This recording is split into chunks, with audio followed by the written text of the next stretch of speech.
আল্লাহু আকবার,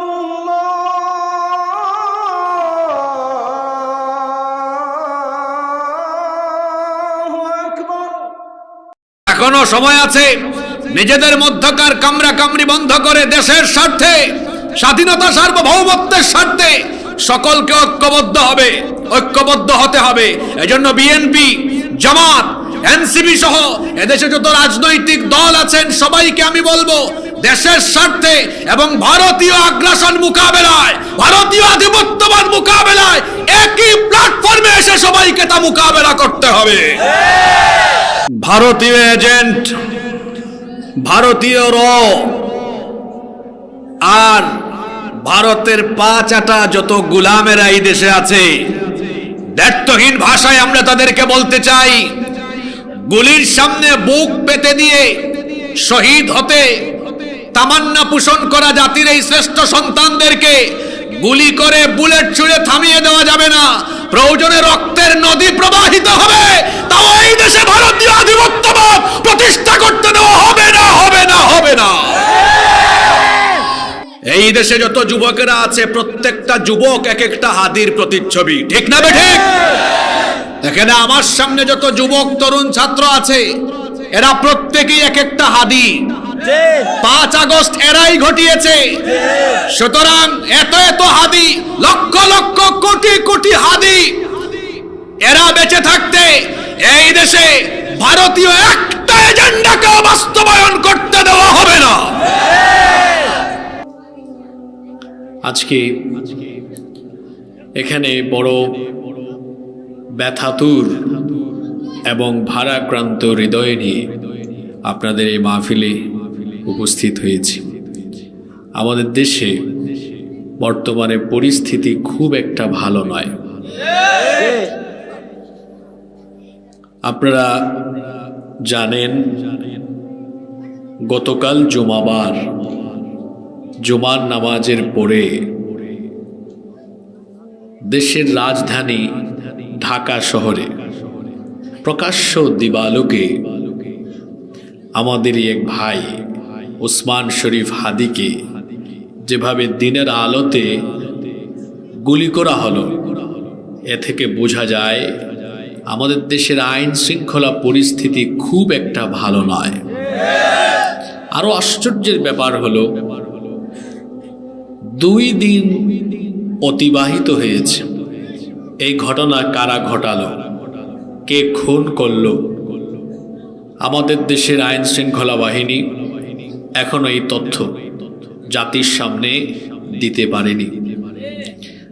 জনগণের ট্যাক্সের পয়সায় বেতন খেয়ে, রেশন পেয়ে যদি জনগণের সুরক্ষা এই বাহিনী দিতে না পারে, এই বাহিনী এইরকম দেশে দরকার আছে বলে আমি মনে করি না।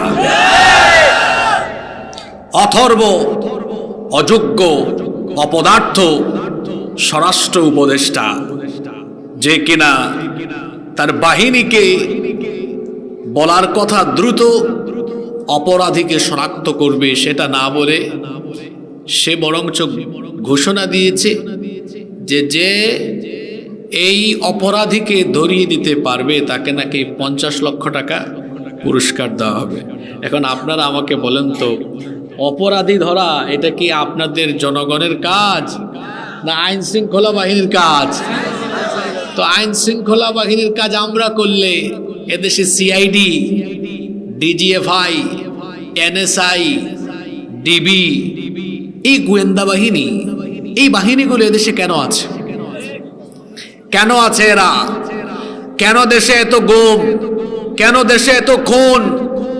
কেন দেশের ভেতরে এত উশৃঙ্খলা? এই বাহিনীর প্রধানদেরকে জনগণের সামনে অবশ্যই জবাবদিহি করতে হবে।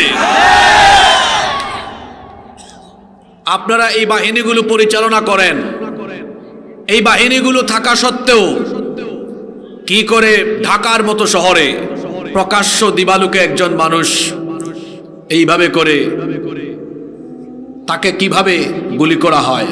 আপনারা কি শরীফ ওসমান হাদিকে চিনেন?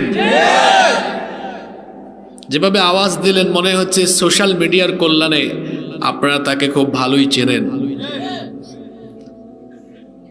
এই ভাইটার বুক মনে হয় পুরাটাই কলিজা দিয়ে ভরা। তার অনেকগুলো বক্তব্য আমি আজকেও শুনেছি।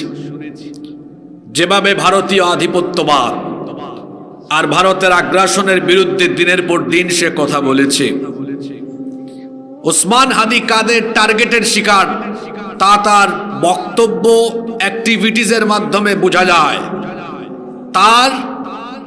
তাকে গুলি করে হত্যা করার ষড়যন্ত্র ছিল ভারতীয় ভারতীয় এজেন্ট এবং ভারতীয় যত সেবাদাস, ভারতের 5 গুলাম যারা এই দেশে আছে, এটা তাদেরই পরিকল্পিত ষড়যন্ত্রের অংশ। এটা গোয়েন্দা বাহিনী কি বুঝে না? মাঝখান দিয়া যারা ভারতীয় গুলামদের বিরুদ্ধে আন্দোলন করেছে বেশ কিছু রাজনৈতিক দল, তারা আবার নিজেরা কামড়াকামড়িতে লিপ্ত। আপনারা কামড়াকামড়ি করতে থাকেন, এই কামড়াকামড়ির পরিণতি আপনাদেরকে ভোগ করতে হবে। এখনো সময় আছে, নিজেদের মধ্যকার কামড়াকামড়ি বন্ধ করে দেশের স্বার্থে, স্বাধীনতা সার্বভৌমত্বের স্বার্থে সকলকে ঐক্যবদ্ধ হতে হবে। এজন্য বিএনপি, জামাত, এনসিপি সহ এদেশে যত রাজনৈতিক দল আছেন সবাইকে আমি বলবো, দেশের স্বার্থে এবং ভারতীয় আগ্রাসন মোকাবেলায়, ভারতীয় আধিপত্যবাদ মোকাবেলায় একই প্ল্যাটফর্মে এসে সবাইকে তা মোকাবেলা করতে হবে।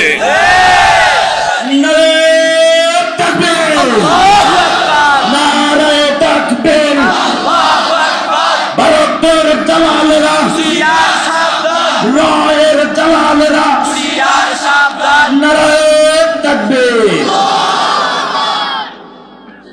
ভারতীয় এজেন্ট, ভারতীয়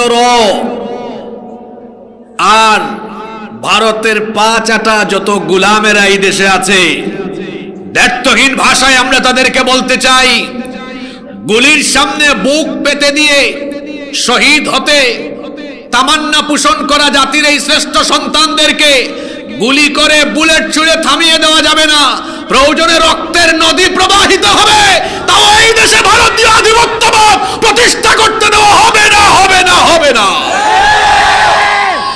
এই দেশে যত যুবকেরা আছে, প্রত্যেকটা যুবক এক একটা হাদির প্রতিচ্ছবি, ঠিক না বেঠিক? এখানে আমার সামনে যত যুবক তরুণ ছাত্র আছে, এরা প্রত্যেকেই এক একটা হাদি। 5 আগস্ট এরাই ঘটিয়েছে। সুতরাং এত হাদি, লক্ষ লক্ষ কোটি কোটি হাদি, এরা বেঁচে থাকতে এই দেশে ভারতীয় একটা এজেন্ডাকে বাস্তবায়ন করতে দেওয়া হবে না। গুলি, বুলেট, রকেট দিয়ে আমাদেরকে থামিয়ে দেওয়া যায়? এটা ভুল ভেবেছেন আপনি। আপনি কারে মৃত্যুর ভয় দেখান? আমাদের পূর্বপুরুষদের ইতিহাস হলো রক্তের নদী আর সাগর। রক্তের নদী আর সাগরে সাঁতার কেটে কেটে আমরা ন্যায় ইনসাফের পতাকা নিয়ে সামনে এগিয়েছি। আমাদের পূর্বপুরুষদের ইতিহাস হলো এমন, আমাদের চতুর্দিকে আমাদের ভাইয়েরা শহীদ হয়ে পড়ে গিয়েছে, আমরা থেমে যাইনি, আমরা থেমে যাইনি। আমাদেরকে কেউ থামাতে পারবে না। আমাদেরকে থামিয়ে দেওয়ার শক্তি একমাত্র আল্লাহ ছাড়া পৃথিবীতে আর কারো নয়। সুতরাং ভারতীয় গোলামদেরকে সাবধান করছি, এই দেশে আর কোনোদিন ভারতীয় আধিপত্যবাদ প্রতিষ্ঠা করতে দেওয়া হবে না। গতকাল থেকে জুমার নামাজের পরে যখন শুনেছি, হৃদয়টা বড় ভারাক্রান্ত। মনে হয়েছে যেন নিজের পরিবারের কেউ এই পরিস্থিতিতে পড়েছে। মনে হয়েছে হাদি আমার আপন ভাই। হৃদয়ে কি যে ব্যথা পেয়েছি, কি পরিমাণ রক্তক্ষরণ হচ্ছে, আমার মনে হয় আমার মতো আপনাদেরও হচ্ছে। কারণ এই ছেলেটা দেশকে ভালোবাসে, দেশের পক্ষে প্রতিটি কথা বলেছে। আপনারা জানেন, কয়েকদিন আগেও এক টেলিভিশনে সাক্ষাৎকার দিয়েছে। সে বলেছে, আমি 50 বছরের গোলামের জীবন চাই না, বরং আমি এমন জীবন চাই, আমি যদি মরেও যাই যেন আমার এই নাম গোটা দেশের উপরে যেন প্রভাব বিস্তার করতে পারে। আমি কাপুরুষের মতো বাঁচতে চাই না, বরং আমি এই পথে হেঁটে হেঁটে যদি শহীদ হয়ে যাই, এতে আমার কোনো আফসোস থাকবে না। সে বলেছে যে আমি যদি ইনসাফের একটা হাসি দিয়ে শহীদ হতে হতে আল্লাহর কাছে যেতে পারি, এটাই হবে আমার জীবনের শ্রেষ্ঠ পাওয়া। আমরা দোয়া করব আল্লাহ বাংলাদেশকে বদলে দেওয়ার জন্য, এই দেশে সকল অবিচার এর মূলোৎপাটন করে ন্যায় ইনসাফ প্রতিষ্ঠার জন্য এইরকম হাদির দরকার আছে না নাই? এজন্য আল্লাহ তোমার কাছে আমরা হাদির জীবন ভিক্ষা চাচ্ছি। স্বাভাবিকভাবে সে এখন যে পরিস্থিতিতে আসে, এই পরিস্থিতি থেকে মানুষ ফিরে আসার সম্ভাবনা কম থাকে, কিন্তু আল্লাহ চাইলে সব অসম্ভব সম্ভব হয়ে যায় কি যায় না? এজন্য আমরা আজকের এই মাহফিল থেকে হাজার হাজার মুসলমান নিয়ে দোয়া করছি, আল্লাহ তুমি আমাদের ভাই হাদির জীবনটাকে ভিক্ষা দাও। আরো আসতে বলে না আমিন। আল্লাহ তুমি আমাদের ভাই হাদিকে সুস্থ করে আমাদের মাঝে ফিরিয়ে দাও। সরকারকে বলবো, আপনার এই অথর্ব অযোগ্য অপদার্থ উপদেষ্টা আর যে সকল বাহিনীগুলোর প্রধানদেরকে রেখেছেন, এদেরকে জবাবদিহিতার আওতায় নিয়ে আসেন। আল্লাহ তাআলা এই জাতিকে হেফাজত করেন সকল ষড়যন্ত্র চক্রান্ত থেকে। আল্লাহ আমার প্রিয় মাতৃভূমি সোনার বাংলাদেশকে আপনি হেফাজত করেন, আমরা বলি আমিন। সম্মানিত হাইমচরবাসী, গত বছরও আমি আপনাদের এই মাহফিলে এসেছিলাম, বেশ লম্বা সময় কথা বলেছিলাম। আপনারা বড় ভদ্র মানুষ, নীরবে নীরবে শেষ পর্যন্ত ছিলেন। আমার আশা আজকেও আপনারা থাকবেন ইনশাআল্লাহ। আমার আসতে একটু দেরি হলো, আমি ভুল করে রায়পুরের পথে ঢুকে গিয়েছি। আপনারা যারা নিয়মিত চলাফেরা করেন আপনারা তো জানেন রায়পুর থেকে আলগি বাজারের রাস্তার কি দশা। প্রায় 2 ঘন্টা চলে গেছে ওখানে। আমি যদি ফরিদগঞ্জ দিয়ে আসতাম, হয়তো আগে আসতাম, আমি ইনফরমেশনটা পাইনি।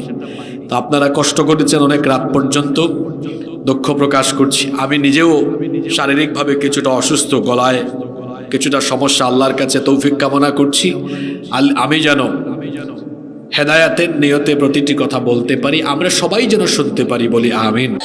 আমরা তাফসীরুল কোরআন মাহফিলে এসেছি, এটা কোরআনের মাহফিল। এই কোরআন আমাদের জন্য যিনি নাজিল করেছেন, সবাই বলেন তো তিনি কে? এই কোরআন আল্লাহ আমাদেরকে কেন দিয়েছেন? যাতে শুধু আমরা এটা তেলাওয়াত করি, যাতে শুধু আমরা এটা ব্যবসা প্রতিষ্ঠান উদ্বোধনের সময় একটু তেলাওয়াত করি, অথবা রমজান মাসে খতমে তারাবি, অথবা কোনো মানুষ মারা গেলে তার জন্য খতম দিয়ে দোয়া করি। এইসব কারণে বা ঝাড়ফুঁক তাবিজ লিখা, এইসব কারণে কি আল্লাহ আমাদের জন্য কোরআন নাজিল করেছেন? জোরে বলতে হবে, এসব কারণে আল্লাহ নাজিল করেছেন না। তাহলে কোরআন আল্লাহ তাআলা কেন নাজিল করেছেন? কেন আল্লাহ তাআলা আমাদের জন্য কোরআন দিলেন? এটা আল্লাহ নিজেই বলেছেন। কোরআনুল কারীমের 14 নম্বর সূরা সূরাতু ইব্রাহিমের প্রথম আয়াতে আল্লাহ তাআলা বলছেন, কিতাবুন আনজালনাহু ইলাইকা লিতুখরিজান নাসা মিনাল-যুলুমাতি ইলান-নূর। আল্লাহ তাআলা বলছেন, আমি আপনার প্রতি এই কিতাব নাজিল করেছি যাতে করে তমসাচ্ছন্ন নিকোষ কালো অন্ধকারে পড়ে থাকা এই মানবতাকে আপনি যেন আলোর পথে নিয়ে আসতে পারেন, আপনি যেন এদেরকে জুলুমাত থেকে বের করে নূরের দিকে নিয়ে আসতে পারেন। এই জন্য এই কোরআন যিনি নাজিল করেছেন তিনি কে? কোরআনের একটা নামই হলো নূর। কোরআনের একটা নাম কি? নূর। নূর মানে হলো আলো। এজন্য রব্বুল আলামিন কোরআনুল কারীমের 4 নম্বর সূরা সূরাতুন নিসায়ের 174 নম্বর আয়াতে বললেন, ওয়া আনজালনা ইলাইকুম নূরাম মুবিনা।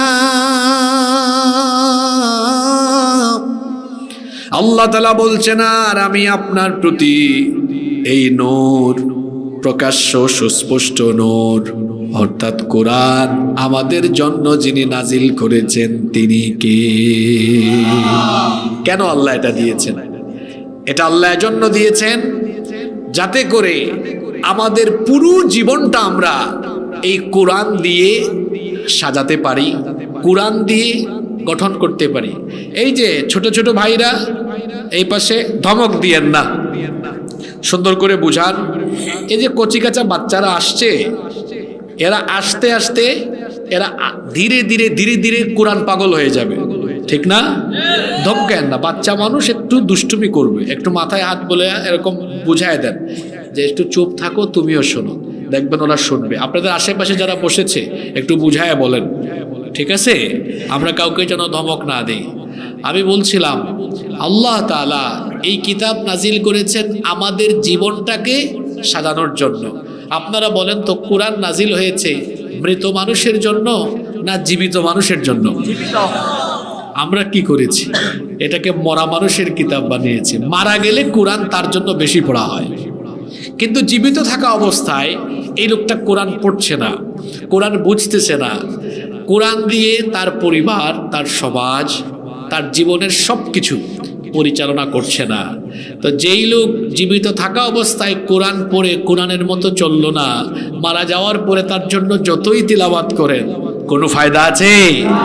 কোনো ফায়দা নেই। কোরআন এসেছে জীবিত মানুষদের জন্য, আমরা যেন কোরআন দিয়ে জীবন সাজাই, কোরআন দিয়েই যেন আমাদের জীবনের সব কিছুকে আমরা গড়ে তুলি, কোরআনের আলোকেই যেন সাজাই। এজন্য আল্লাহ তাআলা এই কোরআন দিয়েছেন। আল্লাহর নবীর কাছে এই কোরআন যখন নাজিল হলো, মক্কাতুল মুকাররমায় এই কোরআন নাজিল হলো। এরপরে 13টি বছর আল্লাহর নবী কোরআনের দাওয়াত মক্কার চতুর্দিকে দিয়েছেন। বেশিরভাগ লোক নবীজিকে ঠাট্টা, উপহাস, গালিগালাজ, এমনকি শেষ পর্যন্ত জুলুম নির্যাতন করলো। আল্লাহর নবী ধৈর্য ধরে ধরে 13টি বছর দাওয়াতি কাজ করেছেন, সাহাবীদেরকে নিয়ে তিনি দাওয়াতি কাজ করেছেন। নবীজি নির্যাতিত হয়েছেন, সাহাবীরাও নির্যাতিত হয়েছেন। বহু কষ্ট করে 13 বছর মানুষ তৈরি করেছেন। এরপরে কাফিরদের ষড়যন্ত্রের কারণে একটা সময় তিনি মক্কা থেকে হিজরত করে মদিনায় চলে গেলেন। মদিনায় যাওয়ার পরে সেখানে আল্লাহর নবী আল্লাহর কিতাবকে সংবিধান বানিয়ে একটি সুন্দর আলোকিত রাষ্ট্র গঠন করলেন, এবং আল্লাহর নবী তার ওফাতের আগ পর্যন্ত এই কোরআন দিয়ে মদিনার রাষ্ট্রকে সুন্দরভাবে পরিচালনা করলেন। সুবহানাল্লাহ পড়বেন না? তাহলে আল্লাহর নবী মক্কায় ছিলেন 13 বছর। কথা বুঝে থাকলে বলেন, মক্কায় ছিলেন কত বছর? মদিনায় ছিলেন কত বছর? 10 বছর। বলেন না, কত বছর? 10 বছর। এবং মদিনার 10 বছর আল্লাহর নবী রাষ্ট্র পরিচালনা করেছেন কার কিতাব দিয়ে? আপনারা কি আছেন না ঘুমাই গেছেন? তোমারও গেছে নাকি? হ্যাঁ? আর যদি বলেন হুজুর চলে যান, তো মুনাজাত দিয়ে চলে যাই, আপনারা তোমারও খায়া ঠান্ডা হয়ে যান। আর যদি বলেন না হুজুর বসছি কিছু শুনবো, তাহলে বসেন, অনেক দামি কথা হবে ইনশাআল্লাহ। কি বলছি বুঝছেন? 13 বছর মানুষ তৈরি করেছেন, 10 বছর মদিনা রাষ্ট্রকে পরিচালনা করেছেন। কার আইন দিয়ে? আল্লাহ। সবাই চিৎকার দিয়ে বলেন, কার আইন? আল্লাহ। কিতাবের নাম কি? তাহলে বোঝা গেল কোরআন যেমন সওয়াবের উদ্দেশ্যে তেলাওয়াত হয়, কোরআন যেমন সওয়াবের উদ্দেশ্যে তেলাওয়াত হয়, ঠিক তেমনি ভাবে এই একই কোরআন দিয়ে রাষ্ট্র পরিচালনা করলে গোটা রাষ্ট্রের ভেতরে যিনি বরকত দিয়ে ভরপুর করে দেন, জোরে বলেন তো তিনি কে? আল্লাহর নবী কোরআন দিয়ে রাষ্ট্র চালিয়ে গেলেন।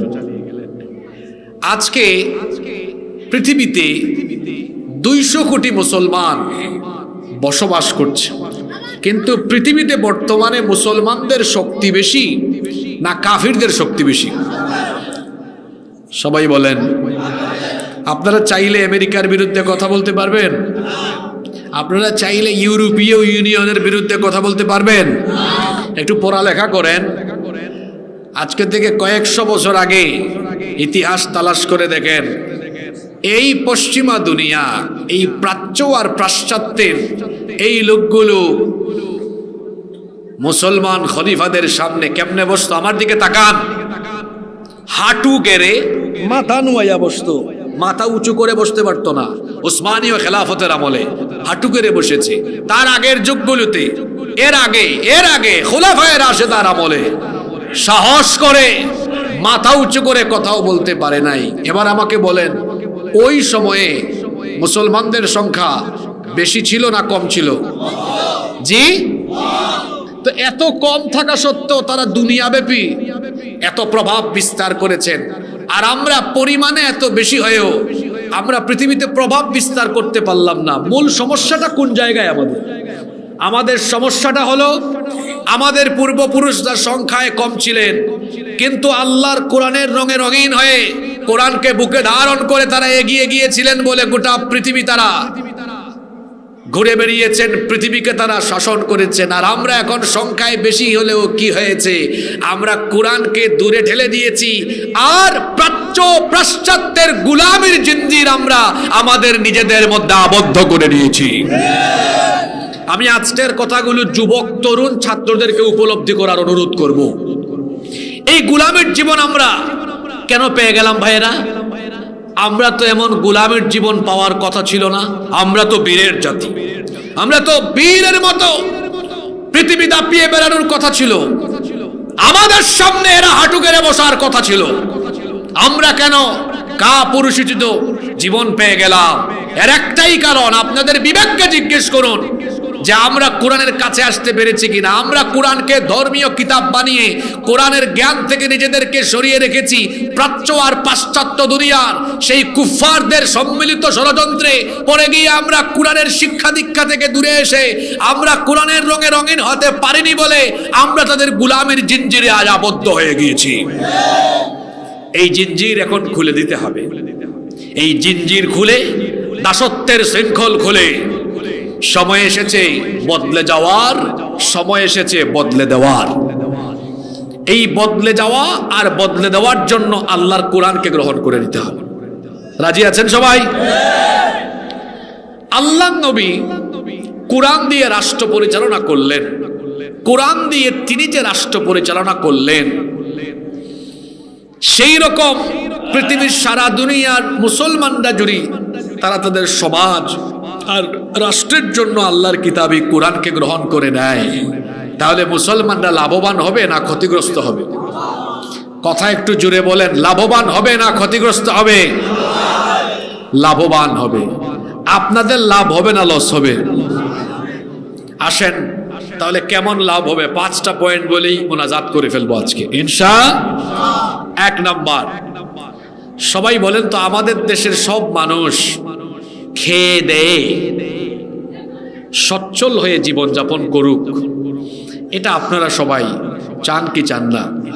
আপনাদের আশেপাশের বাচ্চারা যারা কথা বলতেছে বন্ধ করে দেন। আমি যে 5টা পয়েন্ট বলবো এগুলো আপনি সচরাচর সব মাহফিলে গিয়ে শুনবেন না। এমন এমন 5টা কথা বলে আজকে চলে যাব। কয়টা কথা বলবো? এই 5টা জিনিস নিয়ে আজকে বাড়ি যান, বেশি কথা লাগবে না, কিন্তু একটু পরিবেশ তৈরি করে দেন। আপনাদের দেশে না খেয়ে থাকা মানুষ আছে না নাই? রাস্তায় ডাস্টবিন থেকে খাবার এখনো কুড়ে খায়, এরকম মানুষ আপনাদের দেশে আছে না নাই? 3 বেলার মধ্যে 1 বেলা খাইতে পারে না, এরকম ক্ষুধার্ত, অনাহারী, অসচ্ছল পরিবার আছে, বেকার আছে, দারিদ্রতা আমাদের দেশে আছে না নাই? আমরা যদি আমাদের দিকে তাকান, এখানে যত দল মতের মানুষ আছেন আপনারা শুনেন, যে বক্তা দলীয় দৃষ্টিভঙ্গি মাথায় রেখে বক্তব্য দেয়, এই বক্তার বক্তব্যে মানুষ হেদায়াত হয় না। যে শ্রোতা দলীয় দৃষ্টিভঙ্গি মাথায় রেখে বক্তব্য শুনে, সেও হেদায়াত পায় না। কথাটা বুঝছেন? এখানে বহু দলমতের মানুষ আমার সামনে আছে। আমি আপনাদেরকে একটা কথা বলি, কোরআন কোনো দলের না, কোরআন আমাদের সবার। কোরআন কি সবার না? কোরআন আমাদের সবার। এজন্য দলীয় দৃষ্টিভঙ্গি নিয়ে কোনোদিন কোরআন শুনবেন না। এখানে যারা বিএনপি করেন, এখন বিএনপির মাইন্ডে কোরআন শুনিয়েন না। যারা জামাত করেন, জামাতের মানসিকতা নিয়ে কোরআন শুনিয়েন না।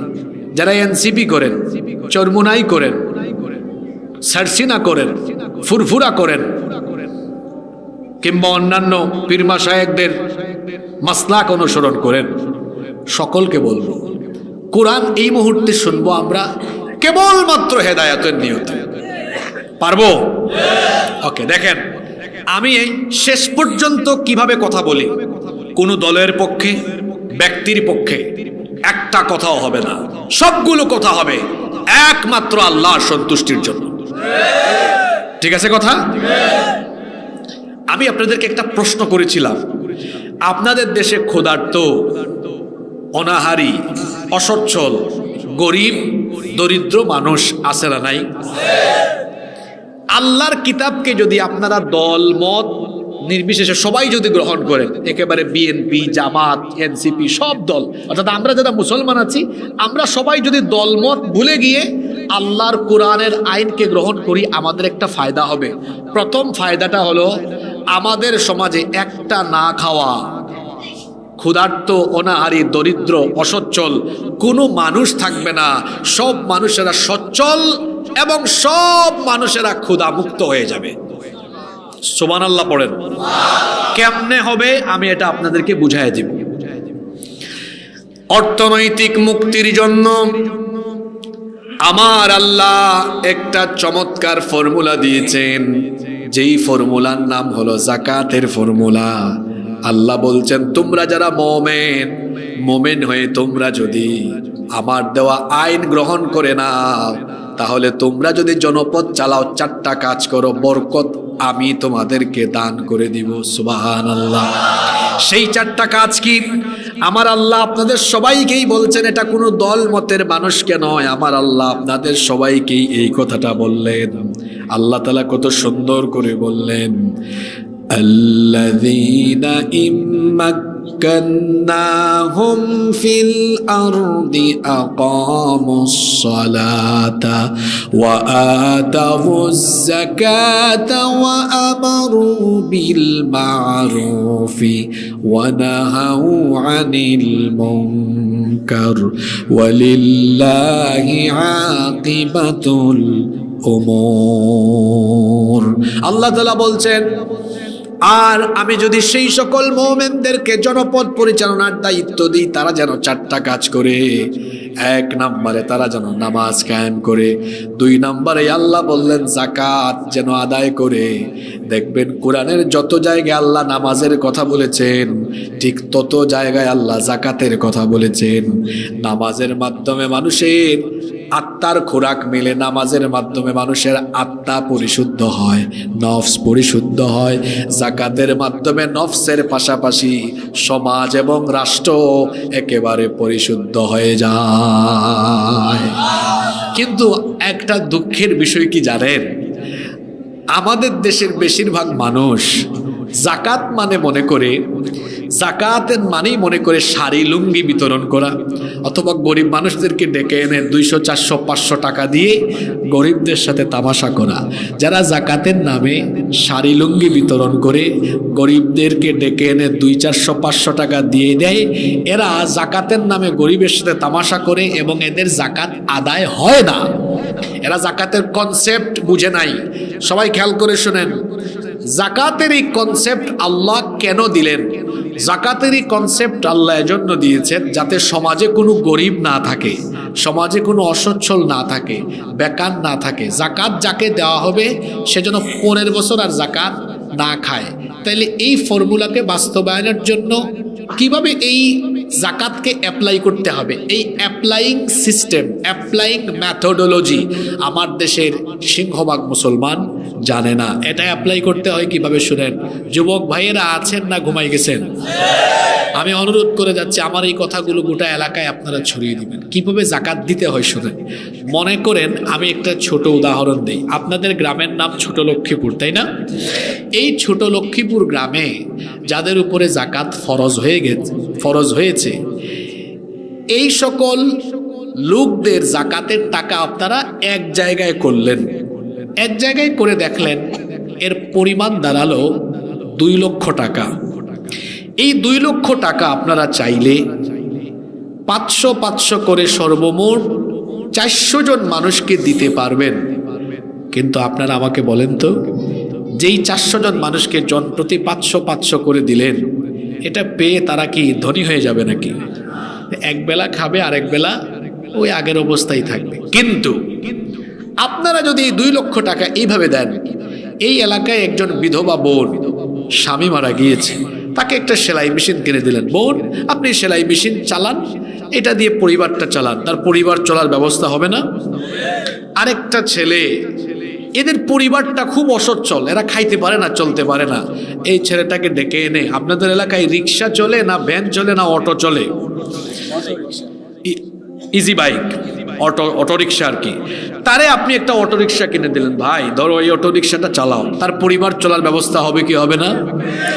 আরেকজনকে দেখলেন, এই ছেলেটা কিছু টাকা একসাথে করছিল, অল্প টাকা পাইলে বিদেশ চলে যেতে পারবে, ছেলেটার পরিবার সচ্ছল হয়ে যাবে, দিলেন তারও কিছু টাকা।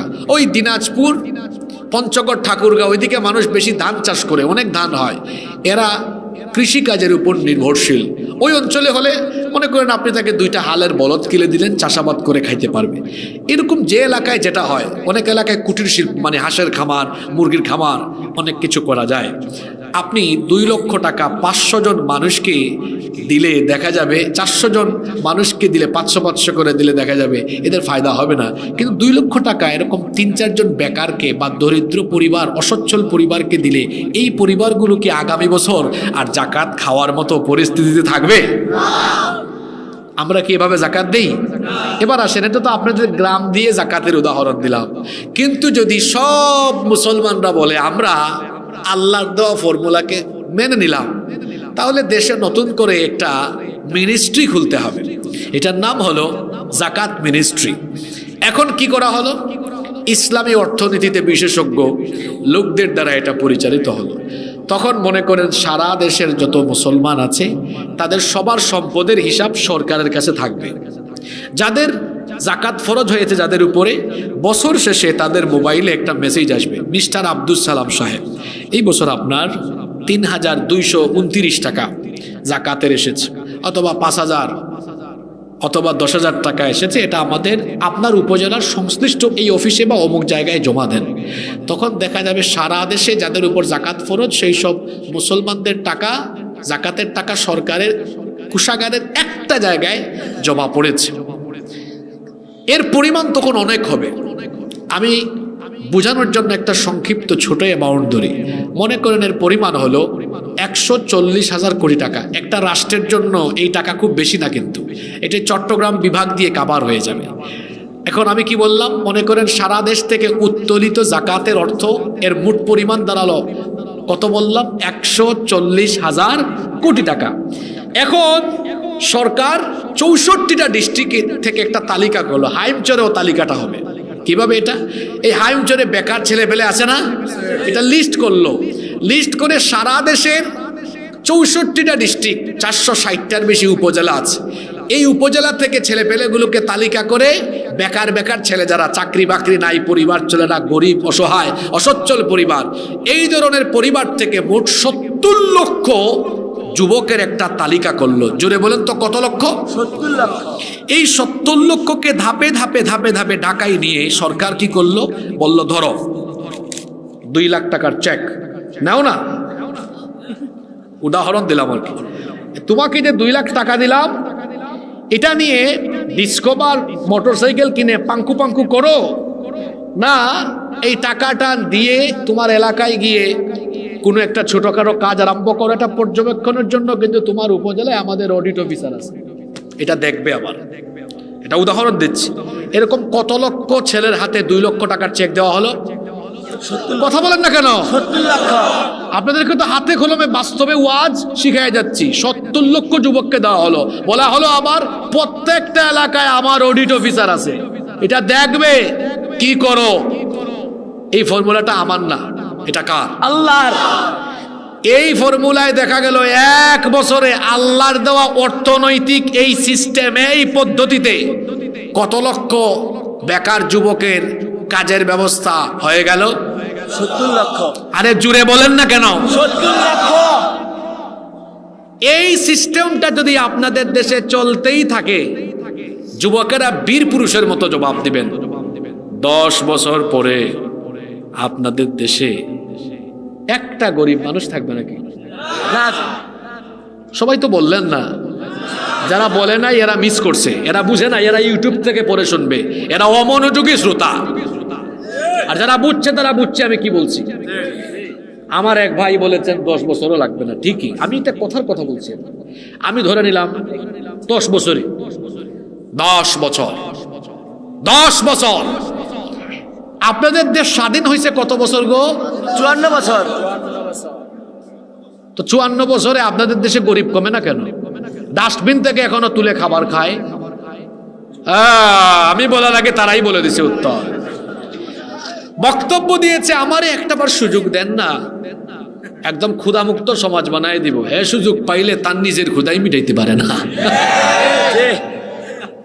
বলেন যুবকেরা, ছাত্র ভাইয়েরা বলেন, 54 বছরে আপনার দেশে দারিদ্রতা কমলো না কেন? কেন এখনো রাস্তাঘাটে না খায়া মানুষ থাকে? কেন এখনো ডাস্টবিন থেকে মানুষ খাবার খুঁড়ে খায়? কেন প্রতিটা এলাকায় দারিদ্রতার অভিশাপ এখনো আছে? কেন অনাহারী ক্ষুধার্ত মানুষ আছে?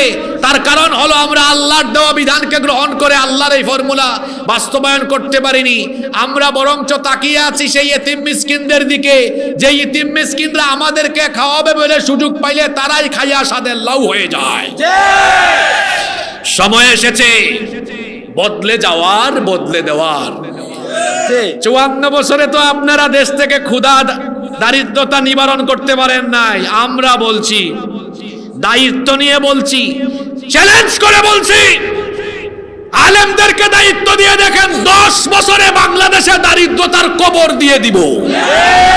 কথাটা আবার বলছি, আমাদেরকে দায়িত্ব দিয়ে দেখেন, 10 বছরে বাংলাদেশে দারিদ্রতার কবরস্থান বানায় দিব। 10 বছরে দারিদ্রতার কবর দিয়ে দিব। নারে তাকবীর, আল কোরআনের আলো, সংসদে জালো, নারে তাকবীর। বলছি না আজকে 5 পয়েন্টে ওয়াজ শেষ হয়ে যাবে। আমি এখানে সারা রাত ওয়াজ করে এই হাইমচরের গরিব মানুষের গরিবী হালত দূর করতে পারবো না, সম্ভব না। হৃদয়ের খোরাক মেটাতে পারবো, কিন্তু আপনি যদি আমাকে বলেন আপনি আল্লাহর দোয়া ফর্মুলায়, আপনার না, আল্লাহর দোয়া ফর্মুলায় হাইমচর থেকে কিভাবে দারিদ্রতা দূর করা যায় এটার ফর্মুলা দেন, এটাতে কাজ বেশি হবে। এজন্য তো কবি বলেছেন, আমাদের দেশে হবে সেই ছেলে কবে, কথায় না বড় হয়ে বড় হবে।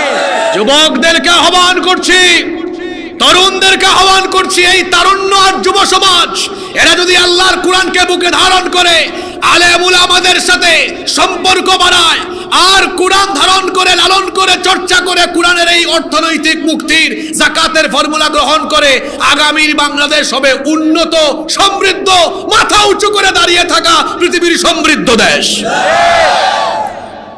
আপনাদের বিশ্বাস হয় না? এখনো বিশ্বাস হয় না? পৃথিবীতে এরকম সময় ছিল, জাকাতের টাকা নিয়ে ঘুরছে, সব ধনী হয়ে গেছে, জাকাত দিতে পারে নাই, হুজুররা সহযোগিতা করেন। কোন খলিফার জামানায়? ওমর ইবনে আব্দুল আজিজ রহমতুল্লাহি আলাইহির জামানায় টাকা নিয়ে ঘুরেছে, জাকাত খাওয়া মানুষই নাই, সব সচ্ছল হয়ে গিয়েছে। সুবহানাল্লাহ পড়বেন না?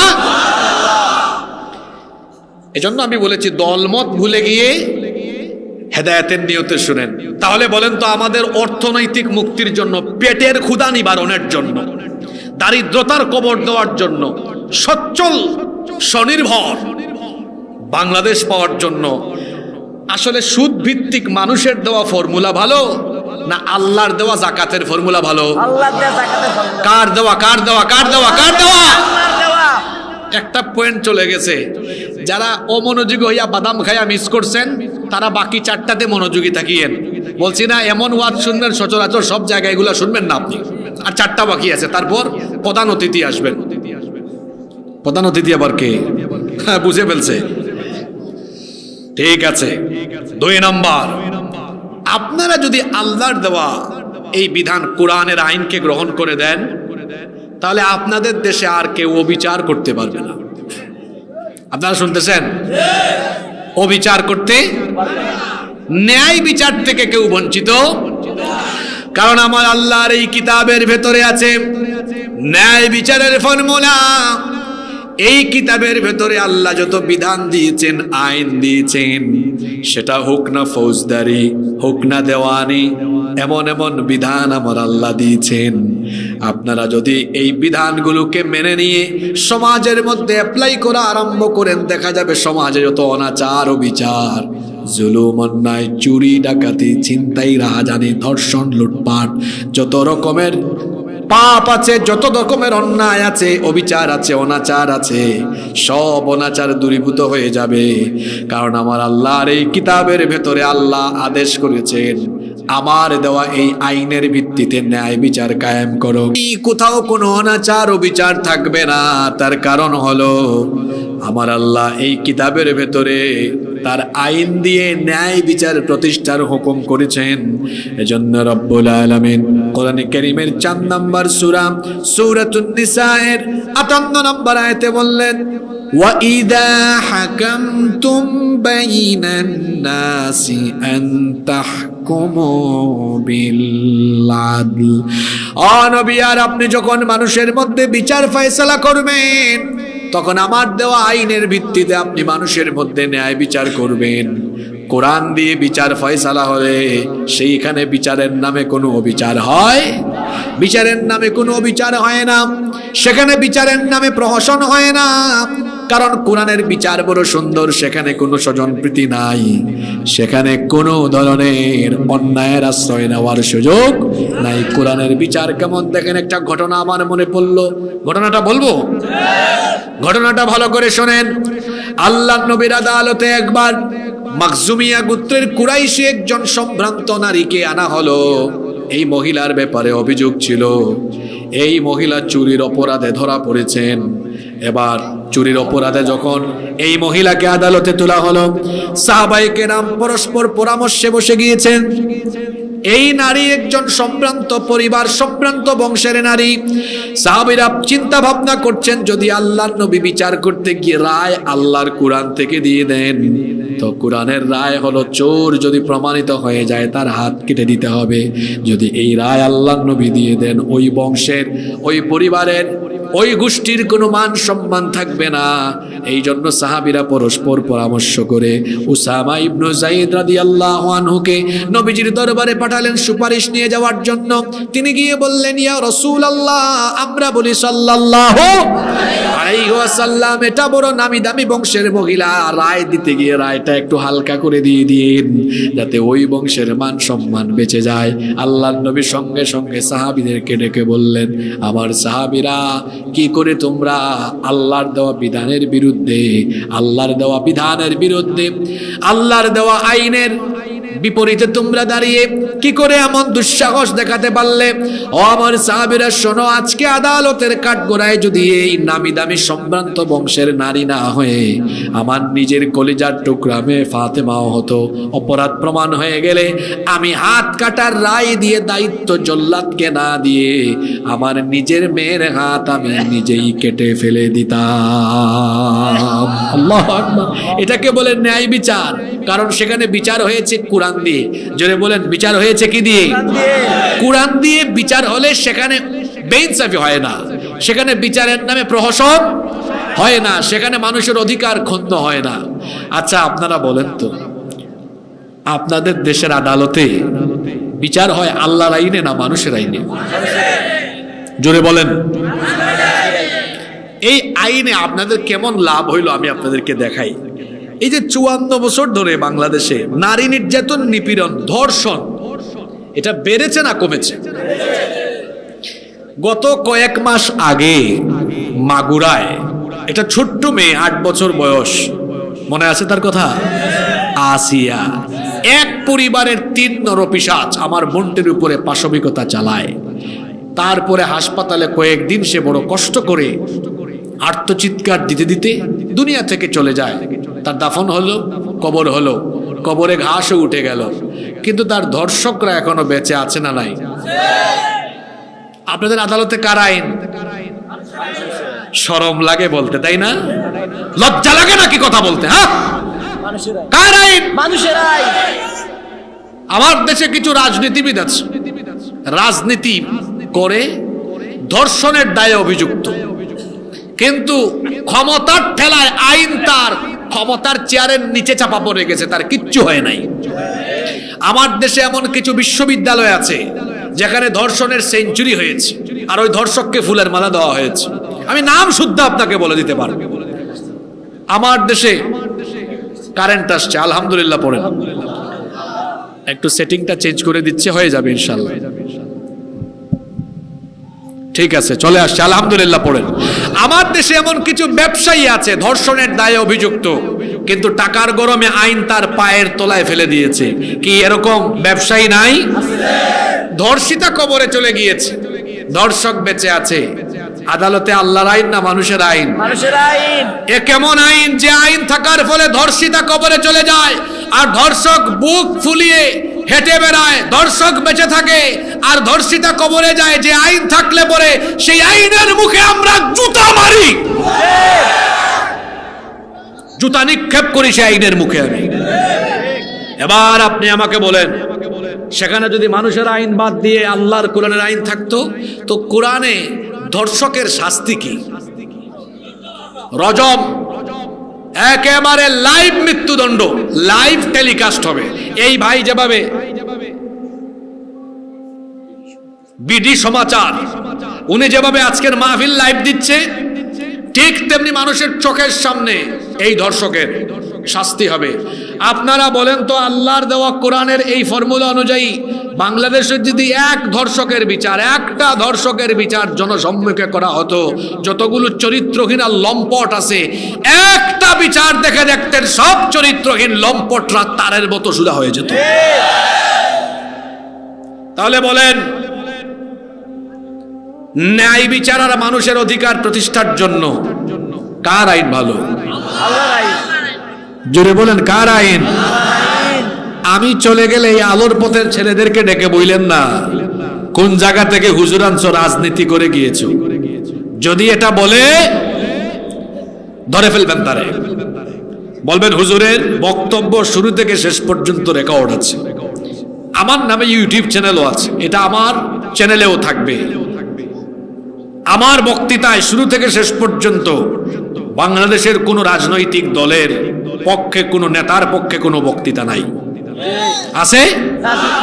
কিন্তু আমি যদি চোর ডাকাত দুর্নীতিবাজদের নিয়ে কথা বলায় আপনার গায়ে লাগে, মানুষ বুঝবে আপনার গায়ে হয়তো চুরি ডাকাতি দুর্নীতির কিছু গন্ধ আছে। না, আপনার তো গায়ে লাগে কেন? আমি কি চুরের বিরুদ্ধে বলবো না? আল্লাহর কিতাব চুরের পক্ষে না বিপক্ষে?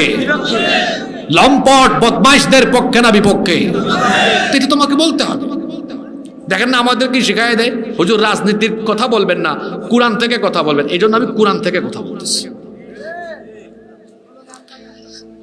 তাহলে 2 নাম্বার পয়েন্ট গেল, আল্লাহর দেওয়া কোরআনের আইন থাকলে সমাজে কোনো বেইনসাফি থাকবে না।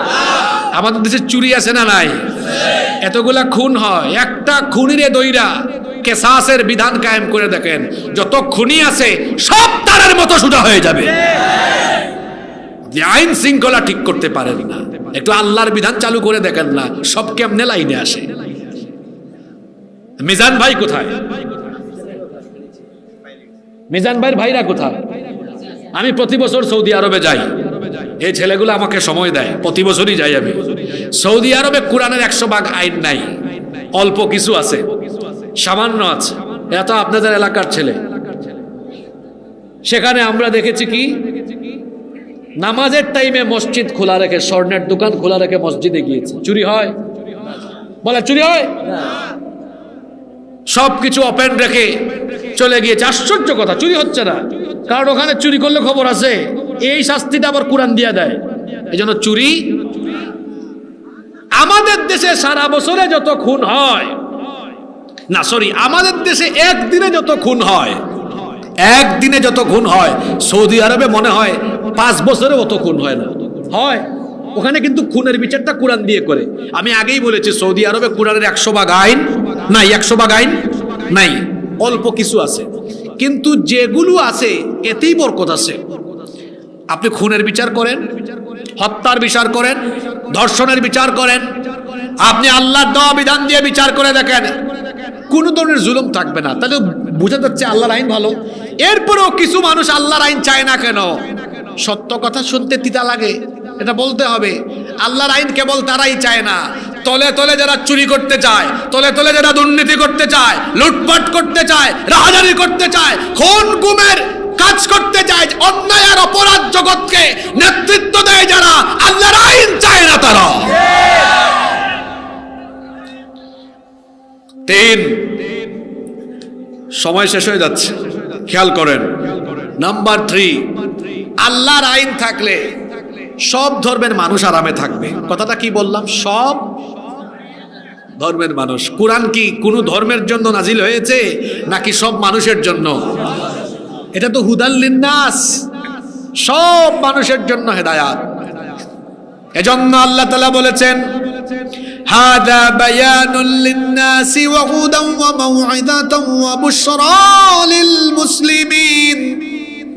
হাদা বায়ানুল লিন্নাস, এটা হলো সকল মানুষের জন্য সুস্পষ্ট বর্ণনা। এই কোরআন আল্লাহ সকল মানুষের জন্য নাজিল করেছেন। কোরআন দিয়ে যদি সমাজ চলে, সেই সমাজের প্রতিটি মানুষ নিরাপদে থাকবে, সুরক্ষিত থাকবে, তাদের নিরাপত্তার ব্যত্যয় ঘটবে না। হোক না সে হিন্দু, হোক না সে বৌদ্ধ, হোক না সে খ্রিস্টান, হোক না সে যে ধর্মেরই মানুষ, সে সেখানে নিরাপদে থাকবে, নিরাপত্তার সাথে থাকবে। কারণ আমার আল্লাহর কিতাব এমন, আমার ইসলাম এমন। আমার আল্লাহ বলেছেন, খবরদার, তোমাদের সাথে বসবাস করা কোনো অমুসলিমদের উপরে হামলা চালায়ও না, তাদের উপর জুলুম করো না, বাড়িঘর লুটপাট করো না। এমনকি তারা যে পূজা অর্চনা উপাসনা করে তাদের দেবতাদেরকে পর্যন্ত গালি দিও না। আমার আল্লাহ নিষেধ করে দিয়েছেন।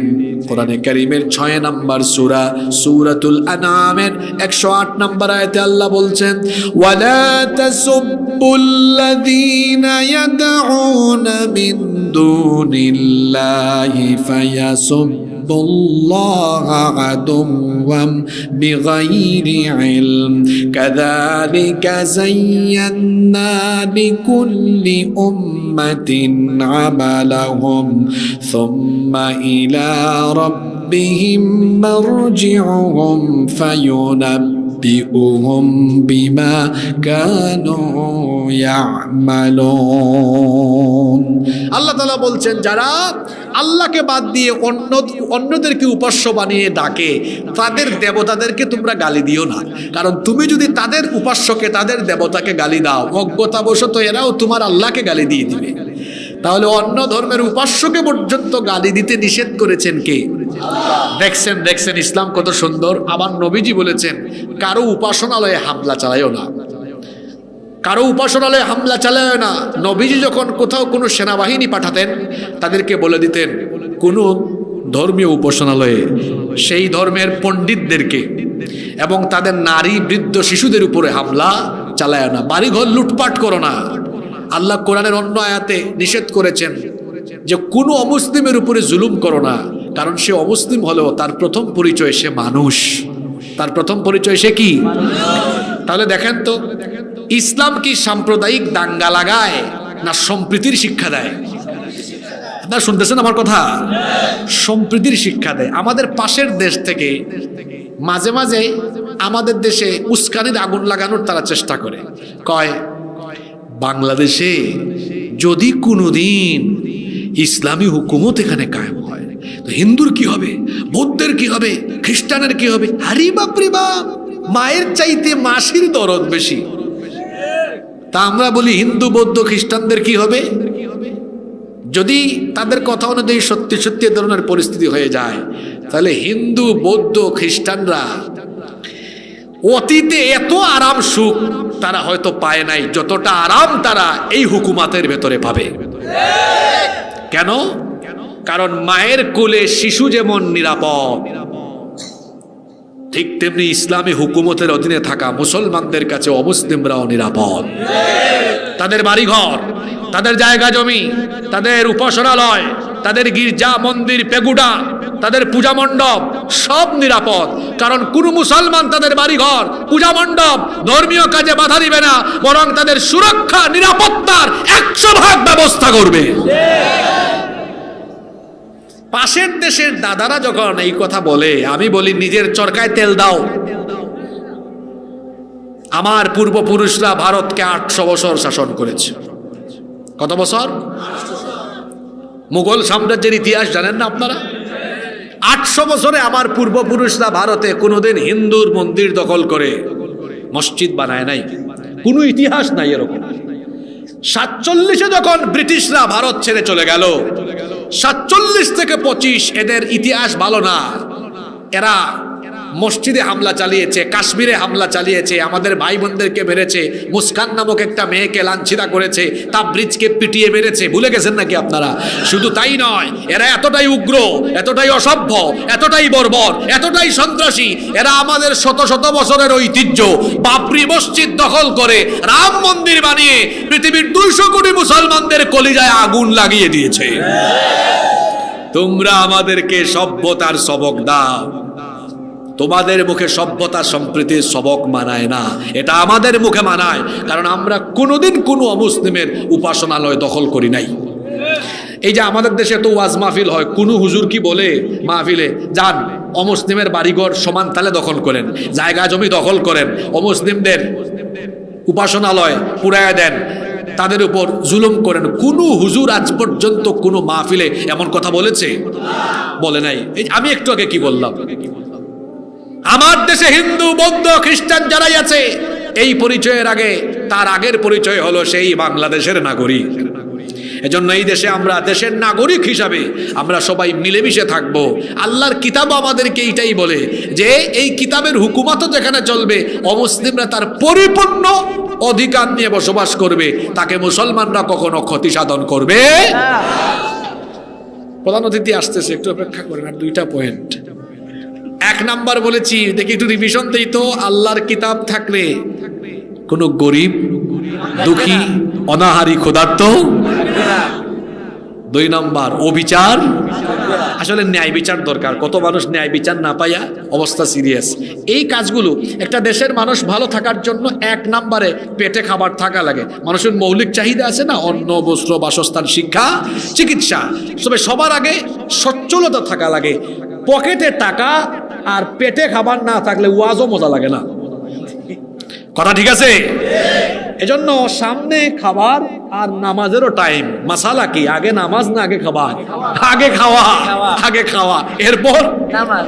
কারণ ক্ষুধা থাকলে নামাজে খুশুও থাকবে না। এই জন্য আগেই আজকে 1 নম্বর পয়েন্ট হয়েছে খাবার ঢুকানোর ওয়াজ। অর্থনৈতিক মুক্তি আসবে কার আইন মানলে? আল্লাহর আইন মানলে। 2 ন্যায় বিচার প্রতিষ্ঠা হয়ে যাবে। 3 সব ধর্ম বর্ণ শ্রেণী পেশার মানুষ নিরাপদে থাকবে, কারো কোনো রকমের অসুবিধা হবে। কষ্ট হয়ে যাচ্ছে মনে হয় বেশি? এরপরে আসেন 4 নাম্বার, আল্লাহর কিতাব দিয়ে সবকিছু পরিচালনা হলে শাসক কেউ থাকবে না, সেবক হয়ে যাবে এবং এরা জবাবদিহি করতে বাধ্য থাকবে। আপনার দেশে কোনো ক্ষমতাসীন নেতৃত্বে থাকা ব্যক্তিকে আপনি যদি বলতে থাকেন, আপনি এটা করলেন কেন, এই সম্পদ কেন, ওইটা কেন, ওইটা কেন, একদম জায়গায় ধরে ফেলবে আপনাকে। ওমর রাদিয়াল্লাহু আনহু খলিফা, ওই যে কাপড় বন্টন হয়েছে 2 টুকরা কেন, ওনার ছেলেরটাও উনি। একজন জুমার দিনে দাঁড়িয়ে বলেছে আপনার বক্তৃতা শুনবো না যতক্ষণ না বলবেন 2 টুকরা পাইলেন কেমনে। আল্লাহু আকবার! তিনি কি গ্রেফতার করেছেন? জবাবদিহি ছিল। জবাবদিহিতা যেখানে থাকে না সেখানে আরাম। আল্লাহর কিতাবের ভিত্তিতে সবকিছু চললে যারা সেটাকে পরিচালনা করেন তাদের ভেতরে এক ধরনের ভয় থাকে, সেটা আখিরাতের ভয়, আল্লাহর কাছে জবাবদিহিতার ভয়, যার দরুন তারা পাগল পারা হয়ে মানুষের জন্য তখন কাজ করতে থাকেন। একটা ঘটনা আমার মনে পড়ল, ঘটনাটা কি বলবো। ওমরে ফারুক রাদিয়াল্লাহু আনহু অর্ধ দুনিয়া যিনি শাসন করেছেন, তিনি তো রাতের বেলা ঘুমাতেন না, গভীর রাত পর্যন্ত তিনি বিভিন্ন এলাকা এলাকা ঘুরতেন আর দেখতেন কোন মানুষ কোন হালতের মধ্যে আছে। একদিন তিনি দেখলেন একটা তাঁবুর পাশে একজন মহিলা চুলার উপরে ডেক দিয়ে পাতিল দিয়ে কি জানি নাড়াচাড়া করতেছে। আর পাশেই তার বাচ্চারা খুব কান্না করতেছে। তিনি এই অবস্থা দেখে কাছে গিয়ে বললেন, মা গো, তোমার বাচ্চারা কাঁদতেছে কেন? তখন ওই নারী বললেন, আমার বাচ্চারা আজকে কয়েকদিনের ক্ষুধার্ত, তারা খাবার পায় না, এই জন্য কান্না করতেছে। ওমরে ফারুক রাদিয়াল্লাহু আনহু বললেন, তো চুলার মধ্যে কি রান্না করো, তাড়াতাড়ি খাবার দাও না কেন? মহিলা বললেন, চুলার মধ্যে আমি কোনো খাবার রান্না করছি না। তিনি বললেন, তাহলে কি রান্না করো? ওই মহিলা তখন বলল, ঘরের মধ্যে কোনো খাবারই নাই। বাচ্চারা কাঁদতেছে দেখে তাদেরকে বুঝ দেওয়ার জন্য চুলার উপরে পাতিল দিয়ে, পাতিলে গরম পানি দিয়ে, পাতিলে পানি দিয়ে পানি গরম করছি, আর সেই গরম পানিতে কিছু পাথর দিয়েছি, পাথর নাড়াচাড়া করতেছি। বাচ্চারা যেন বুঝে মা কিছু রান্না করতেছে, কানতে কানতে টায়ার্ড হয়, এক সময় যেন ঘুমায়া যায়, বুঝ দেওয়ার জন্য এরকম পাতিলের মধ্যে পাথর নাড়াচাড়া করছি। এই কথা শুনে ওমরে ফারুক রাদিয়াল্লাহু আনহুর চোখের মধ্যে পানি চলে আসলো, দাড়ি ভিজে যেতে লাগলো। তিনি বললেন, মা গো, আপনি কি আমিরুল মুমিনিন ওমরের কাছে যান নাই? তাকে কি আপনার দুঃখের কথা বলেন নাই? ওই মহিলা বললেন, যাবার চেষ্টা করেছিলাম, ভিড়ের কারণে খলিফার কাছে পৌঁছাতে পারি নাই। কিন্তু খলিফার কি দায়িত্ব নাই? তিনি কি দেখবেন না আর লোকেরা না খেয়ে আছে, খবর নেওয়াটা কি তার দায়িত্ব নয়? এই কথা শুনে ওমরে ফারুক রাদিয়াল্লাহু আনহু আরো কাঁদতে লাগলেন। বললেন, মা, কিছুক্ষণ অপেক্ষা করো, দেখি তোমার জন্য কিছু করা যায় কিনা। এত রাত, গভীর রাতে দৌড়ে দৌড়ে তিনি বাইতুল মালে গেলেন। বাইতুল মালে গিয়ে তিনি একটা বস্তার ভেতরে আটা আর কিছু খাবার দাবার ঢুকাতে লাগলেন। বাইতুল মালের দায়িত্বশীল এসে বললেন, আমিরুল মুমিনিন, কোথায় যাচ্ছেন আপনি? বললেন, যা দেখেছি যে তোমার সাথে কথা বলার এখন আর কোনো টাইম নাই। এটা বলেই তিনি যখন বস্তাটা নিজের কাঁধে উঠাতে যাবেন, দায়িত্বশীল ওই ব্যক্তি বললেন, বস্তা নিয়ে যাওয়ার দায়িত্ব তো আমার, আপনি কেন নিয়ে যাচ্ছেন? আমিরুল মুমিনিন, আমারে বস্তাটা দেন। তিনি বললেন, আমার সামনে থেকে সরে যাও, যে দৃশ্য দেখে এসেছি কিয়ামতের দিন আমি তো আসামি হয়ে যাব, আমার বোঝা কিয়ামতের দিন তোমার কাঁধে তুমি বহন করবে না, সামনে থেকে সরে যাও। নিজেই সেই বস্তাটা কাঁধে নিয়ে ওই মহিলার কাছে পৌঁছালেন। গভীর রাতে পৌঁছে এবার তিনি আটা বের করে দিলেন, অন্যান্য খাবার বের করে দিয়ে নিজেই রুটি বানাতে প্রস্তুতি, তিনি রুটি বানানোর কাজে সাহায্য করলেন, খামির বানায় দিলেন। মহিলাকে বললেন, তাড়াতাড়ি রুটি প্রস্তুত করো। খাবার দাবার প্রস্তুত হলো। তিনি এবার পাশে বসে বাচ্চাদেরকে খাওয়ালেন। তিনি বললেন, মা, তুমিও খাও, খাবারটা গ্রহণ করো। মহিলা খাচ্ছে, বাচ্চাদের দিকে তাকাচ্ছে, বাচ্চারা এতদিন পরে খাবার খেয়ে খুশি। তখন ওই মহিলা বলতেছে, আহারে, আমাদের খলিফা যদি ওমর না হয়, আপনার মতো লোক হতো, আমাদের ভাগ্য খুলে যেত। মহিলা তো আর পরিচয় জানে না। ওমর ফারুক রাদিয়াল্লাহু আনহু বললেন, আগামীকাল আপনি খলিফার দরবারে যাবেন, আপনার জন্য সেখানে আরো কিছু করা যায় কিনা আমি চেষ্টা করব। মহিলা ঠিকই পরের দিন খলিফার দরবারে গেল। যাওয়ার পরে আশ্চর্য এক অবস্থা দেখে মহিলা ভয় পেয়ে গেল। সে দেখলো গত রাতে যিনি কাঁধের মধ্যে বস্তা নিয়ে এসেছেন সেই ব্যক্তি খলিফার চেয়ারে বসা। মহিলা এটা দেখে সঙ্গে সঙ্গেই হাত পেতে হাত করজোর করে এবার সে ক্ষমা চাইতে লাগলো। বলল, মহামান্য খলিফা, গত রাতের পরিস্থিতির জন্য আমি আপনার কাছে ক্ষমা চাইছি, আমাকে দয়া করে মাফ করে দেন। ওমরে ফারুক রাদিয়াল্লাহু আনহু বললেন, মাগো, উল্টা ক্ষমা চাই আমারে লজ্জা দিও না, বরং আজকে আমি আমার সভাসদ ক্যাবিনেটের সামনে আপনার কাছে প্রকাশ্যে ক্ষমা চাইছি। আমি যে সময় মতো আপনার কাছে খাবার পৌঁছাতে পারি নাই, এই জন্য কিয়ামতের দিন ওমরকে আপনি আসামির কাতারে দাঁড় করাইয়া দিয়েন না। এমন যদি হতো আমাদের নেতা হতো, ওমরেরই মতো হতো, আবু বকরের মতো। হাইমচরের মানুষ চাই কি চায় না? এরা চায় না। কপাল পুরা, রাস্তাঘাট এরকমই থাকবে। এমন যদি হতো আমার দেশের নেতা হতো, ওমরেরই মতো হতো, আবু বকরের মতো, জনগণের খোঁজ খবর নিত রাত দুপুরে, ঘুরে ঘুরে দেখতো কি কেউ আছে অনাহারে।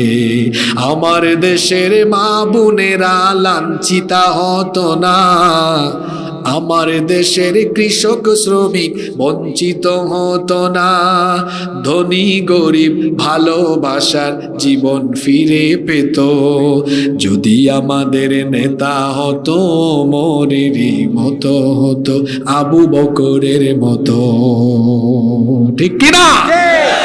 আল্লাহর কিতাব গ্রহণ করেন আর আল্লাহর কিতাব বলা লোকদেরকে দায়িত্ব দেন, বদলে যাবে ইনশাআল্লাহ। ইনশাআল্লাহ বাংলাদেশে এখন আলেমরা ঐক্যবদ্ধ। আপনারা খুশি না বেজার? এতকাল আপনারা আমাদেরকে বলতেন হুজুর আপনারা ওয়াজ করেন, আপনারা এখন না কেন? কিন্তু আমরা তো এক হয়ে গেছি।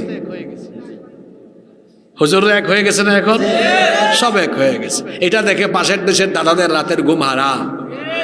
অনেকের কলিজায় জ্বালা ধরেছে। আমরা বলবো মুতু বিগাইদিকুম, তোমাদের জ্বালা পুরা নিয়ে তোমরা মরে যাও, আমাদের কিচ্ছু করার নাই। উলামা মাশায়েখ ঐক্যবদ্ধ হয়েছেন, ঐক্যবদ্ধ থাকবেন, এই ঐক্যে কেউ ফাটল ধরাতে পারবে না। যুবকদেরকে বলে যাই একটা কথা, কথায় আছে সৎসঙ্গে স্বর্গবাস, অসৎসঙ্গে এক লোক আতরের দোকানে ঢুকছে, আতর কিনে নাই কিন্তু কিছুক্ষণ আতরের দোকানে ছিল। বলেন তো একটা আতরের গন্ধ তার গায়ে হবে কি হবে না? কিনে নাই কিন্তু কিছুক্ষণ ছিল। আরেক লোক বিড়ি খায় না, রাস্তায় এক বিড়ি ঘুরকে ধরে কুলাকুলি করছে, তার গায়ে বিড়ির গন্ধ হবে কি হবে না? আতরের সাথে থাকলে যেমন আতরের সুবাস পাওয়া যায়, যুবক ভাইরা উলামা মাশায়েখ পীর মাশায়েখদের সাথী হন, দেখবেন উলামা মাশায়েখদের সাথে থাকলে চরিত্র ভালো হবে, সুন্দর হবে, নামাজ সহ দ্বীনের আমলগুলো আপনার উপরে থাকবে ইনশাআল্লাহ। আর বিড়ি সিগারেটের সাথে থাকলে যেমন বিড়ি সিগারেটের গন্ধ হয়, তেমনি বেনামাজি, বেঈমান, ছেসরা, চোর, চামার, দুর্নীতিবাজ, লুটপাটকারী, চরিত্রহীনদের সাথে থাকলে নিজেও চরিত্রবান হয়ে যাওয়ার সম্ভাবনা থাকে। এজন্য যুবকদেরকে বলবো, হয় আলেম হন, নইলে আলেমের ছাত্র হন, নইলে আলেমদের সাথী হয়ে যান। পারবেন পারবেন পারবেন পারবেন? আমরা আলেমদের সাথে কারা কারা আছি হাত তুলেন।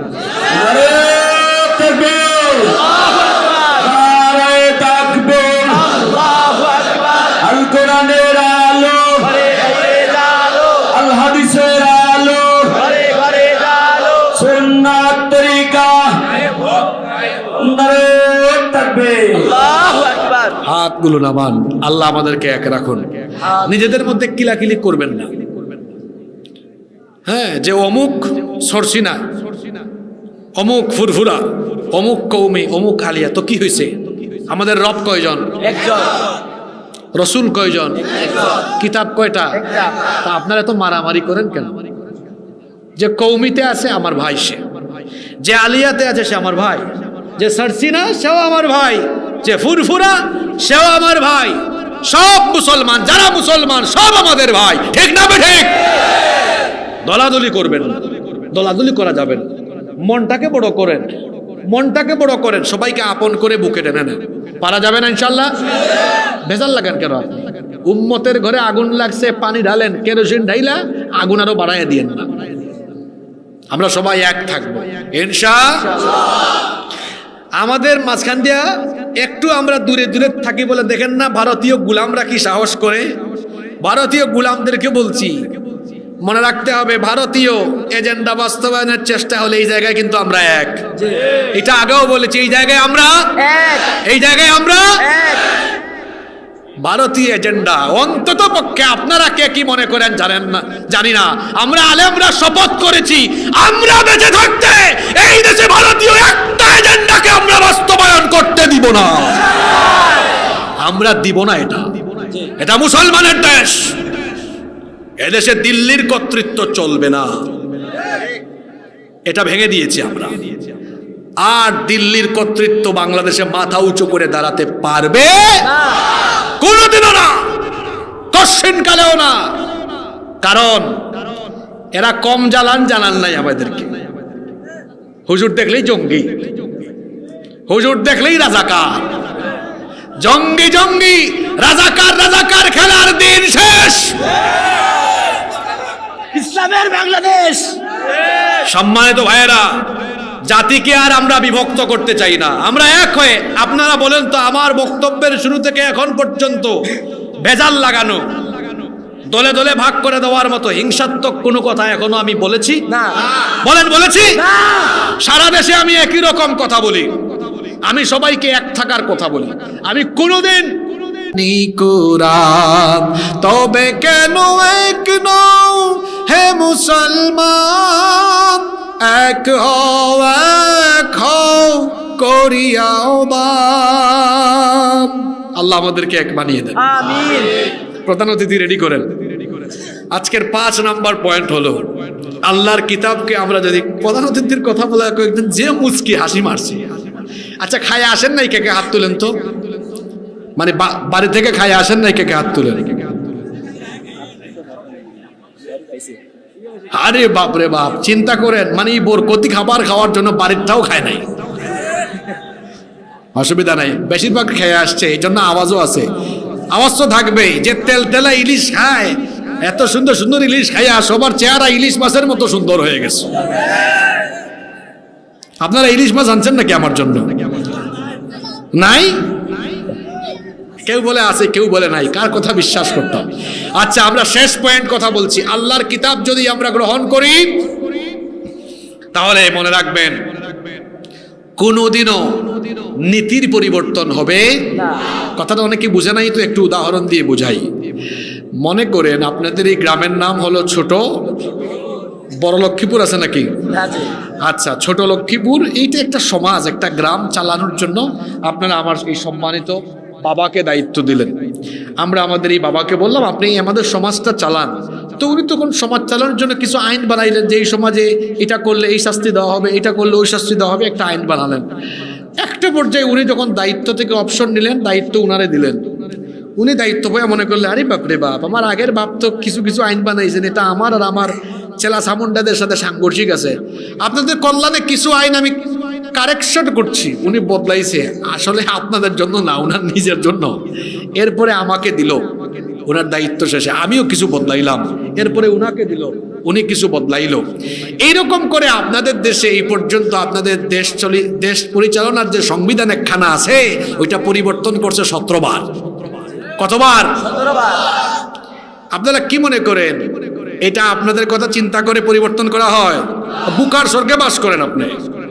এটা তার নিজের সব স্বার্থ ঠিক থাকে, ক্ষমতাটা ঠিকঠাক থাকে, বেশি পাকাভুক্ত থাকে, ওইগুলা চিন্তা করে এটারে কারেকশন তারা করে। বুঝছেন কিনা? তাহলে মানুষের তৈরি আইন থাকলে ব্যক্তি পরিবর্তনের সাথে সাথে আইন ঠিক থাকে না, পরিবর্তন হয়। যেমন আগে ফেসবুকে কিছু বললেই মামলা হইতো, যে ওটার নাম কি ছিল, ডিজিটাল আইসিটি। এটা এই সরকার এসে বাদ দিল। মানে ব্যক্তি পরিবর্তন হইলে আইন পরিবর্তন হয়। কিন্তু আমার দিকে তাকান, এই বাবাকে বললাম, বাবা আপনি চালান, একটা আইন আপনি বানাইতে পারবেন না। ধরেন কোরআন দিলাম, ওনার দায়িত্ব শেষ, উনি কিতাব কয়টা আবার একটা, এরপরে আমি, এরপরে উনি। দেখা গেল যে যেখানে মানুষের আইন থাকে, ব্যক্তি পরিবর্তনে আইনের পরিবর্তন হয়, আর আল্লাহর আইন থাকলে ব্যক্তির পরিবর্তন হয়, আইন বা নীতির কোনো পরিবর্তন হয় না। আমি কি পয়েন্টটা আপনাদেরকে বুঝাতে পেরেছি? 1500 বছর আগে কোরআনের চোরের বিরুদ্ধে যে আইন, এটা এখনো ওই আইন আছে। 1500 বছর আগে কোরআন যেভাবে নাজিল হয়েছে, এটা ওইভাবেই আছে। শোনেন, আপনাদেরকে অনেকে কলা দেখাইয়া মূলা খাওয়ায়, কলা দেখাইয়া মূলা খাওয়ায়, আপনারা বুঝেন না। মনে রাখবেন, যতদিন পর্যন্ত এভাবে মানুষের তৈরি আইন চলবে, ব্যক্তি পরিবর্তন হবে, আইন পরিবর্তন হবে, এটা দিয়ে কোনোদিন আপনাদের ভাগ্যের পরিবর্তন হবে না। একমাত্র অপরিবর্তনীয় কোরআন, যেটাকে পরিবর্তন করার কোনো ক্ষমতা কোনো বাপের বেটার নাই, ওই কোরআন যদি থাকে, তাহলে মানুষের ভাগ্যের চাকা ঘুরে মানুষের উন্নতি হবে। এছাড়া আলো আলোকিত দেশ করা সম্ভব নয়। আর কেমনে বুঝাইলে আপনি বুঝবেন জানি না। এরপরেও আমি যাওয়ার পরে যদি ছেলেগুলারে ধরেন যে হুজুর টানছো কি ওয়াজ করে গেছে, তো আমি বলবো শয়তান আপনার মাথায় পেশাব করে দিয়েছে। এত পরিষ্কার কথা আপনার ভালো লাগে না। আমার পুরা বক্তব্য রেকর্ড আছে, পুরা বক্তব্য এতগুলো মিডিয়ায় রেকর্ড হয়েছে। এই 1.5 ঘন্টা ধরে আমি কি কোনো দল, কোনো ব্যক্তি, কোনো নেতার পক্ষে একটা কথাও বলেছি? প্রত্যেকটা কথা আল্লাহর জন্য বলেছি, আল্লাহ রসুলের জন্য বলেছি। আপনি যেভাবে বক্তৃতা আরম্ভ করলে 2 মিনিট চামচামি কইরা আপনার নেতার চামচামি করেন, আমরা এটা করি না। আমরা বক্তব্য শুরু করি আল্লাহর প্রশংসা দিয়ে, রসুলের উপরে দুরূদ পড়ে। আমরা কারো দালালি করি না, তবে হ্যাঁ আমরা আল্লাহ আর রসুলের পক্ষে মানুষকে আহ্বান করি। এটাই হেদায়েতের পথ। এই 5টা পয়েন্ট বললাম, একটু রিভিশন করি। 1 নাম্বার, আল্লাহর কিতাবের আইন থাকলে অর্থনৈতিক মুক্তি আসবে। 2 নাম্বার, ন্যায় বিচার প্রতিষ্ঠা হবে। 3 নাম্বার, সব মানুষ তার অধিকার পাবে। 4 নাম্বার কি বলেছি? শাসকরা জবাবদিহি করবে। 5 নাম্বার, নীতির কোনোদিন পরিবর্তন হবে না। এই 5টা পয়েন্ট যে আজকে বলছি, একটু বাড়িতে ঘুমাই ঘুমাই চিন্তা করেন। বিশেষ করে তরুণ ছাত্র যুবকরা চিন্তা করবেন আমার কথা, যে 5টা কথা বলে গেলাম, চিন্তা করবেন। এই 5টা জায়গায় পরিবর্তন আসলে আপনার দেশ পরিবর্তন হয়ে যাবে ইনশাআল্লাহ। কেন আজকে আমি অন্যান্য হাজার হাজার বিষয়ে থাকতে এই বিষয়ে ওয়াজ করলাম? কেন? এর জবাব দিয়ে যাই। নো, ইলেকশনে তো আমার কি, আমি কি ইলেকশন করি না আমি কোথাও এমপি ক্যান্ডিডেট? ইলেকশন দিয়ে আমার কি? আমি এই আলোচনা আজকে এজন্যই করেছি কারণ আপনাদের দেশে অশান্তি কম না বেশি? বলেন, অশান্তি কম না বেশি? ইলেকশন আসছে, আমাদের কি হয়েছে? এটা তো কোরআনের মাহফিল, ঠিক না? ঠিক। আমরা এই টপিকে কথা বলেছি, আমাদের সমাজে দেশে অশান্তি বেশি। এই অশান্তি দূর করার জন্য মানুষের আইন দিয়ে অশান্তি দূর সম্ভব নয়, একমাত্র আল্লাহর আইন দিয়ে অশান্তি দূর করা সম্ভব। এই জন্য আমি এই বিষয় নিয়ে কথা বলেছি। এবার আসেন, আমরা এই শান্তি পাওয়ার জন্য কোরআনকে আমরা ধারণ করব। বাড়িতে প্রতিদিন আমরা কোরআন পড়বো, অর্থ সহ ব্যাখ্যা সহ। পারবো ইনশাল্লাহ? আমরা কোরআন পড়বো, বুঝবো, আমল করব, আলিম উলামাদের সাথে থাকবো, পীর মাশায়েখদের সাথে থাকবো। তবে আবার বন্ড পীর না, কিছু পীর আছে আমাদের সে হুক্কুর হুক্কুর করে, আছে না? হুক হুক হুক হুক, এটা দেখলে মনে হয় তার হাফানি উঠে গেছে। আমার দেশে এমন অনেক পীর মাশায়েখ আছে, এরা মাজারকে বাজার বানায়া ব্যবসা করে। আবার মনে করেন না যে হাসিবুর রহমান হুজুর কি পীর বিরোধী নাকি? আপনি পীর কারে চিনান? আপনার বাড়ি চাঁদপুর, কয়টা পীর পাইছেন আপনি? আমার বাড়ি কোথায় জানেন? 360 পীরের এলাকায় আমার বাড়ি। আপনি আমার পীর চিনান? আমরা তো হযরত শাহজালাল রহমতুল্লাহ আলাইহির রুহানি সন্তান আমরা। আপনি আমাদেরকে পীর মুরিদি শিখান? আমরা বড় পীরের এলাকার মানুষ একদম। শাহজালাল, শাহপরান রাহিমাহুমুল্লাহ এই সিলেটের মাটিতে ঘুমিয়ে আছেন। 360 জন ওলি সিলেটে ঘুমিয়ে আছেন। আপনি আমারে বলেন পীর বিরোধী? আমাদের চেয়ে পীর প্রেমিক আপনার চাঁদপুরে নাই তো? পীরের এলাকার মানুষ আমরা হক্কানি রব্বানি পীর মাশায়েখদের বিরুদ্ধে কোনোদিন কথা বলি না। আমি নিজে অনেক পীর সাহেবদের দরবারে মাহফিলে যাই, শুধু আড়াইবাড়ি দরবার না, বাংলাদেশে আরো কিছু দরবার আছে যেখানে আমি নিজে মাহফিলে পর্যন্ত যাই। তাদের সাথে আমাদের ভালো সম্পর্ক। কিছুদিন আগে আমি ফুরফুরা দরবারেও ভিজিট করে এসেছি। ফুরফুরার পীর সাহেবের সাথে বিভিন্ন জায়গায় দেখা সাক্ষাৎ হয়। পীর মাশায়েখদের সাথে আমাদের সুসম্পর্ক আছে। পীর মাশায়েখদেরকে আমরা মহব্বত করি, শ্রদ্ধা করি। তবে যারা পিরাকির বেশ ধরে ভণ্ডামি করে, মানুষের ঈমান আকীদাকে ধ্বংস করে, তাদের সাথে কোনো মুসলমানের সম্পর্ক নাই। দেখেন না কি এগুলো? কি এটা নাকি জিকির? তো জিকির করলে তুমি স্পষ্ট ভাবে করো, এই হাফানি রুগীর মতো এরকম করো কেন? সুন্দর করে বলো লা ইলাহা ইল্লাল্লাহ সুবহানাল্লাহি ওয়া বিহামদিহি সুবহানাল্লাহিল আযীম। স্পষ্ট করে বলতে সমস্যা কোথায়? ওই দিন আমার একজন দেখাই দিছে, হুজুর দেখেন ফেসবুকে কি করতেছে, আমি বললাম এর কি কুষ্ঠকাঠিন্য হইলো না হাফানি হইলো? এর চিকিৎসা করানো দরকার। অথচ কোনো হক্কানি রব্বানি পীর মাশায়েখগণ তারা কখনো মানুষকে শিরক বেদাতের শিক্ষা দেয় না, তারা দেন না। সুতরাং যে সকল পীর মাশায়েখগণ মানুষদেরকে কোরআন সুন্নাহর দিকে ডাকেন, তাদের সাথে আমাদের সম্পর্ক আছে, সম্পর্ক থাকবে, মহব্বত থাকবে। কেন এখন কি আলেমুল আমাদের সাথে পীর মাশায়েখরাও ঐক্যবদ্ধ হচ্ছেন না? কোনো ঝামেলা আছে আমাদের মধ্যে? ঝামেলা শুধু হুক্কুর হুক্কুর, ওই হুক্কুর হুক্কুর যেদিকে আমরা নাই, সেদিকে হক্কানি রব্বানি পীর মাশায়েখ যেই দিকে আমরা আছি। এইদিকে আশা করি কথাগুলো বুঝতে পেরেছেন।